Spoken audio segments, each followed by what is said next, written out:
I'm going to throw in this piece of trash, which it's never seen before. We're going to see what happens.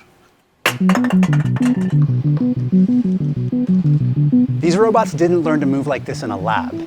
They learned it by doing exactly what you're doing right now, watching video. I'm at the headquarters of Rhoda AI, where they're betting that the future of robotics lies in hundreds of millions of internet videos.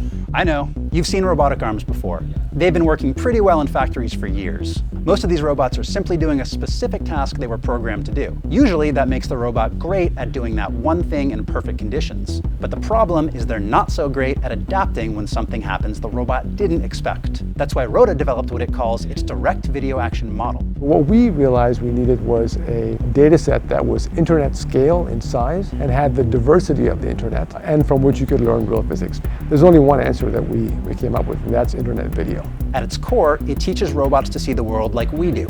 It shows robots hundreds of millions of video clips of the real world. People picking things up, opening doors, moving through space. The idea is the robot learns how things move and how physics works before moving a single joint. A video of waves crashing on a beach has something to teach the model about physics. It has something to teach the model about environments, about sand, about sun, about water. You might be wondering where exactly Rhoda gets all those videos. I asked them, and they would only say they train their model on publicly available data. After that first round of training on public data, the model is retrained on smaller amounts of robot data that Rhoda generates in-house. That's when the model learns specific behaviors. Rhoda says the DVA model continuously observes its environment and predicts what will happen next as video. It then acts on those predictions and observes what actually happens. This process is repeated every few hundred milliseconds, so the model is continuously learning. So this is a decanting task for a major automaker in Germany, decanting these ball bearings that go along the drive shafts. For the first step is to take them out of these boxes.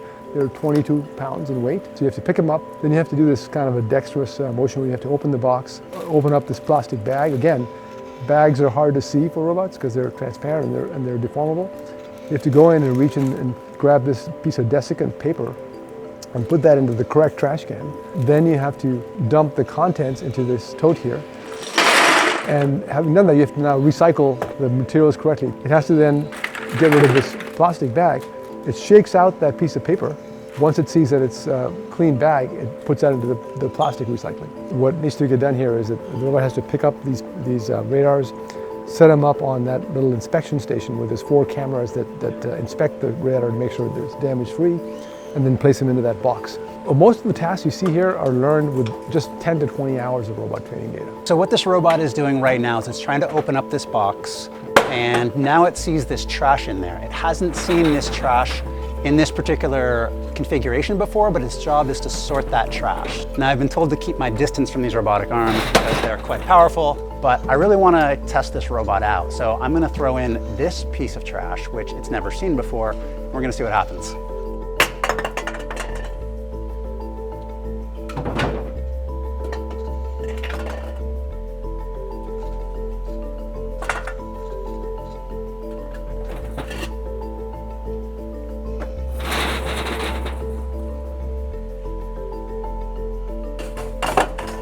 So it looks like it got it in the right bin.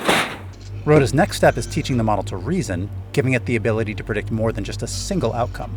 If we're making a video-based prediction, we can actually make a prediction of n different futures and then score them on which one performs the best and only execute the one that performs the best. And in that sense, we can almost do what Dr. Strange did in the movie, which is look at multiple features and only pick the one that has the right outcome. So Rhoda isn't publicly disclosing who they're working with yet, but they do tell me that they're working with industry leaders in manufacturing and automotive. If you enjoyed this video, don't forget to like and subscribe, and I'll see you in the future.